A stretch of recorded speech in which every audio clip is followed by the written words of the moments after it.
jemaat Tuhan yang dilimpahi dengan anugerah kasih dan kemurahan Tuhan. Kuasa salib telah menghancurkan kuasa dan belenggu dosa atas hidup kita, agar kita tidak lagi hidup oleh kuasa daging dan segala keinginannya. Menjalani kehidupan sebagai orang yang percaya tidaklah sekedar hanya kita ibadah ke gereja dan menjadi bagian dari anggota jemaat di sebuah gereja lokal.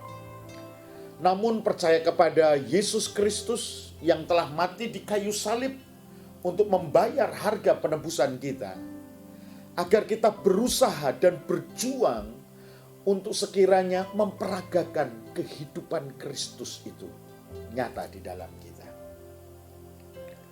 Adam yang pertama telah gagal untuk hidup dalam ketaatan kepada Bapa. Konsekuensinya sangatlah fatal.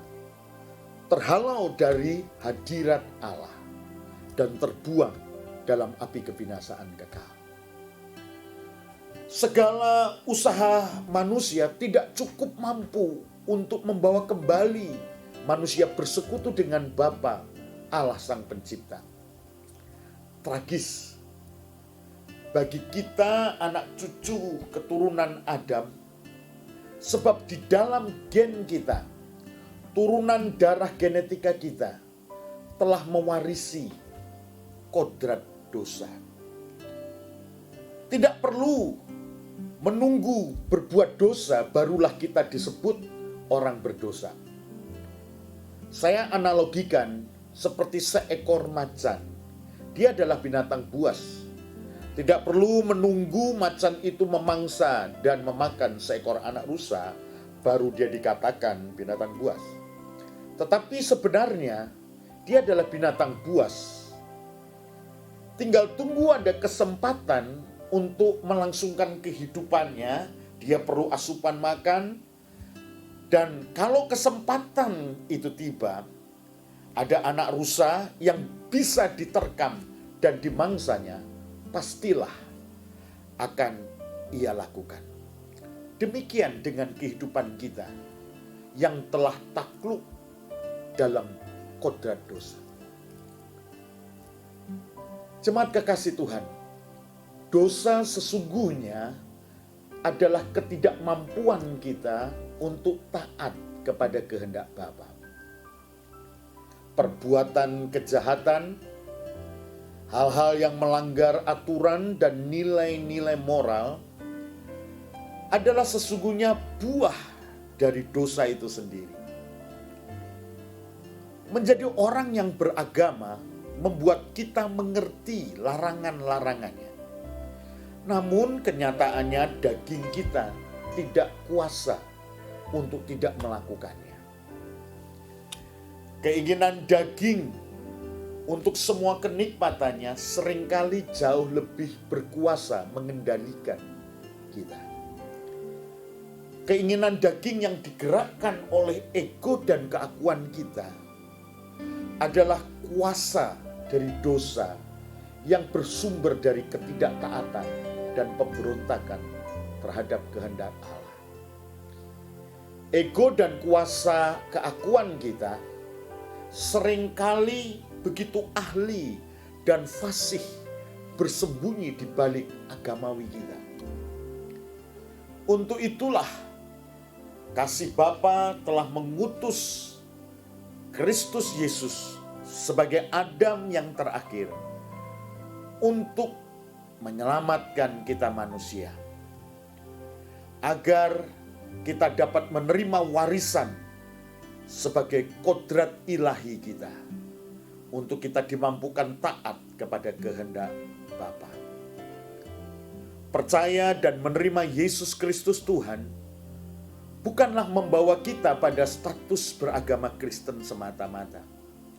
Namun sesungguhnya yang harus terjadi dan kita alami adalah sebuah keubahan hidup, dari hidup dengan kodrat dosa yang harus kita akhiri dan kita tanggalkan.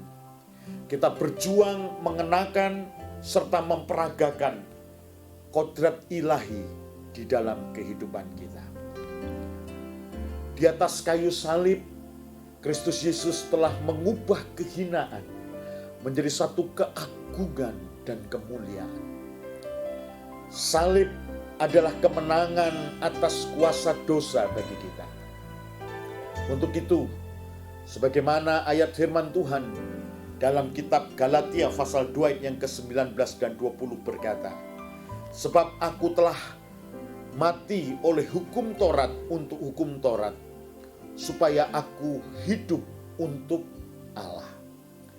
Aku telah disalibkan dengan Kristus, namun aku hidup, tetapi bukan aku lagi sendiri yang hidup, melainkan Kristus yang hidup di dalam aku.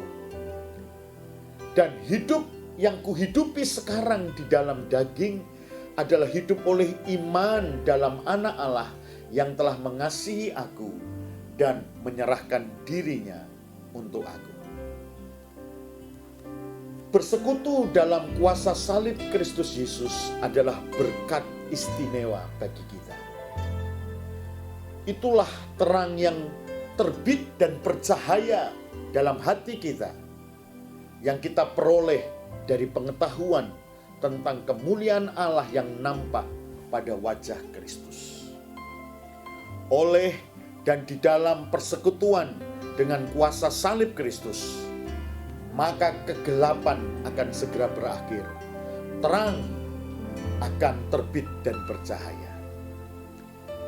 Kekasih-kekasih Tuhan, mari bersama-sama dengan kuasa perkataan iman dan firman Allah, kita akan mendeklarasikan, kita akan menyuarakan firman Allah bagi bangsa kita Indonesia. Bersama-sama kita dengan iman kita berkata, bangsa Indonesia akan menang dan sanggup mengatasi masa kesukaran yang disebabkan oleh virus corona oleh kuasa salib Kristus. Amin. Mari jemaat Tuhan, kita alami kuasa salib itu terjadi dalam hidup kita, di dalam pribadi setiap kita, rumah tangga kita, keluarga kita, anak-anak kita, cucu-cucu kita. Berilah dirimu untuk menjadi sekutu salib. Tuhan Yesus memberkati kita semua. Amin.